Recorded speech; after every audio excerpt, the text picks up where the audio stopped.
لیکن باقی جلسہ کی کوریج نہیں کی، اور پھر غریدہ فاروقی جیسے جو نام نہاد صحافی ہیں انہوں نے تو پھر پتہ نہیں کہاں کی پرانی تصویریں اٹھا کے جہاں 100-200 لوگ نظر آتے ہیں وہ تصویریں لگا کے کہتے ہیں کہ اوئے ہوئے یہ تو ناکام ہو گیا جلسہ، اور پھر مریم نواز ان کو ری ٹویٹ کرتی ہیں اور کہتی ہیں اوہ بیچارہ۔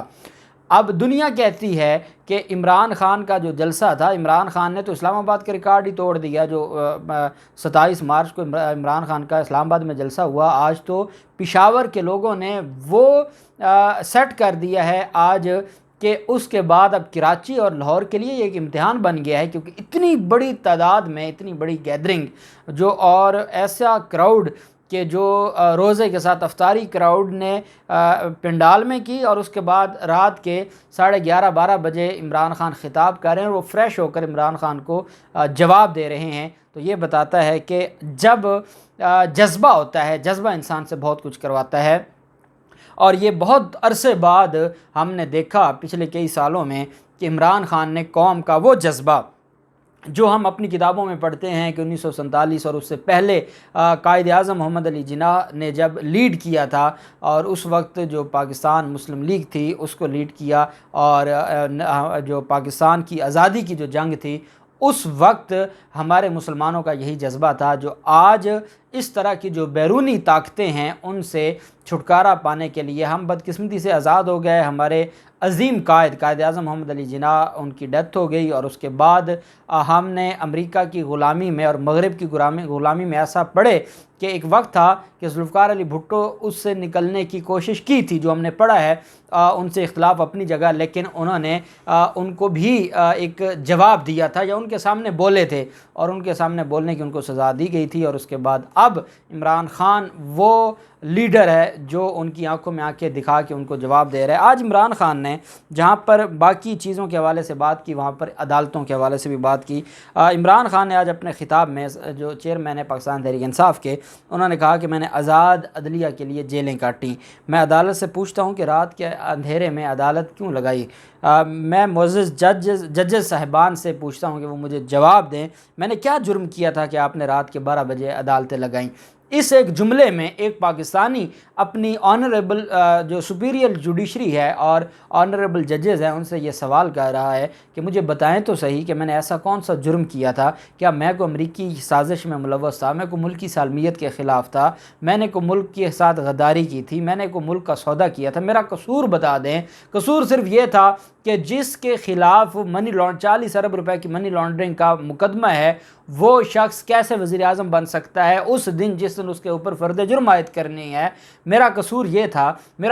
تھا کہ کوئی بیرون ملک طاقت وہ آ کے پاکستان کے فیصلے نہ کرے، یہ میرا قصور تھا۔ کیا اسی قصور کی وجہ سے رات کے 12 بجے تک عدالتیں کھولی گئیں؟ یہ انہوں نے گلہ کیا ہے، اور میں سمجھتا ہوں کہ یہ عمران خان ہی ہے جو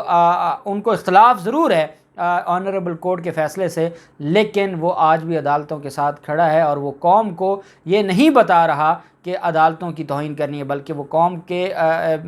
قوم کو یہ بتا رہا ہے کہ ہمارے جو ججز ہیں وہ معزز ہیں، اور وہ گلہ ہر پاکستانی کا اپنے اداروں سے گلہ کیا جا سکتا ہے۔ میں ایک بات کرتا ہوں کہ جن لوگوں نے ہمارے اداروں کو گالیاں دیں جس پر پوری قوم دکھی ہوتی تھی، اگر اداروں کی ان کے ساتھ صلح ہو سکتی ہے تو اگر کوئی نوجوان ہے، کوئی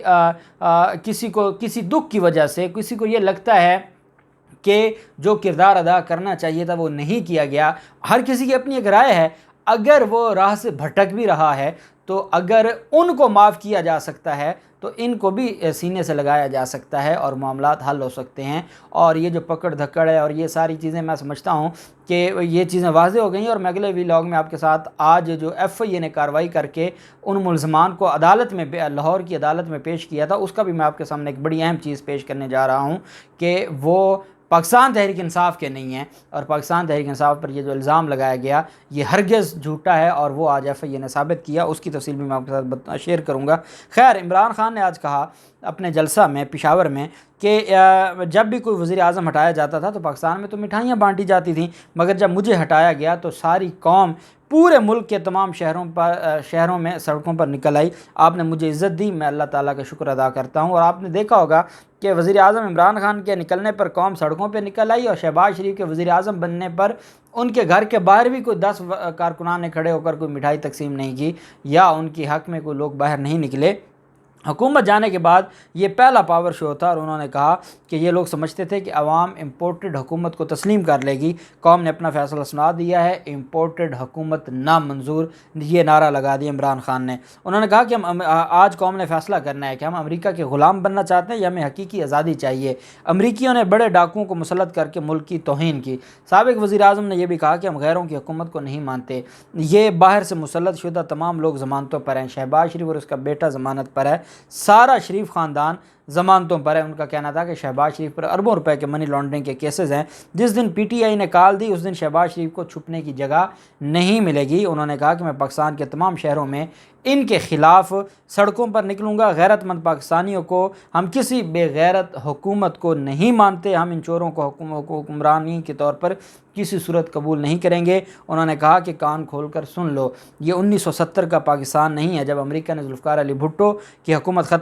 ختم کی۔ اب یہ نیا باشعور پاکستان ہے۔ پاکستان میں 6 کروڑ موبائل فونز ہیں، ان کے منہ بند نہیں کیے جا سکتے۔ انہوں نے کہا کہ میں نے آزاد عدلیہ کے لیے جیلیں کاٹیں، لیکن میں عدلیہ سے پوچھتا ہوں کہ کیا قاسم سوری نے ٹھیک نہیں کہا تھا؟ اور قاسم سوری کا جو خط تھا اس پر آج تک کوئی ایکشن نہیں لیا گیا۔ انہوں نے مزید بھی